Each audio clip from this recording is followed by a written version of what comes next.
ఎండాకాలం వస్తే మనుషులకే తాగడానికి నీరు దొరకడంలే. ఇంకా ఆదివాసీ ఏరియాలో ఉండే ప్రజల ఘోషలు చిన్నగా ఉండవు.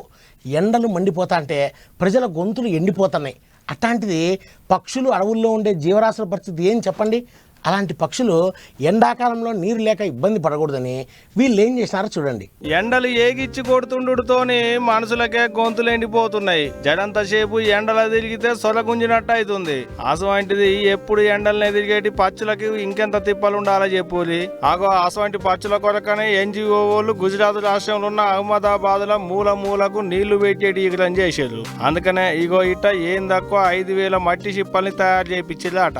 అట్టగా షిప్పల్ని ఆటోలలో పోయేటోళ్లకు, బండ్ల మీద పోయేటోళ్లకు, బస్సుల్లో పోయేటి పబ్లిక్ కు, బస్సు డ్రైవర్లకు, నడుచుకుంటూ పోయేటోళ్లకు ఇట్ట పంచి పెడుతున్నారు. ఏడ పచ్చులుంటే ఆడకి షిప్పల్ని పెట్టి నీళ్లు పోయిలని చెప్తున్నారు. నీళ్ల కొరకు షిప్పలు ఒక్కటే కాదు, పచ్చులకు దానా వేసేటందుకు గింజల ప్యాకెట్లు కూడా షిప్పలలో వేసిస్తున్నారు. అంతేకాదు ఎన్జిఓ వాళ్ళే ఇట్ట కారు డిక్కి నిండా షిప్పలు పెట్టుకొని పోయి పచ్చులున్న కాడ షిప్పలు పెట్టి నీళ్లు పోస్తున్నారు. కనపడ్డ పబ్లిక్ కల్లా షిప్పలు ఇచ్చి పచ్చులున్న కాడ పెట్టి నీళ్లు పోయామని చెప్తున్నారు. ఇట్ట ఎండాకాలం రోజు నీళ్ల షిప్పలు పెట్టుడుతోని పచ్చులకు నీళ్లకు తిప్పలేం లేకుండా అవుతుంది. గింజలు ఓడుచుకొని తింటున్నాయి, షిప్పలలో పోసిన నీళ్లను తాగుతున్నాయి. కానీ పక్షుల కొరకు ఇటువంటి ఈగరం చేసిదంటే మంచి ముచ్చటే కదా.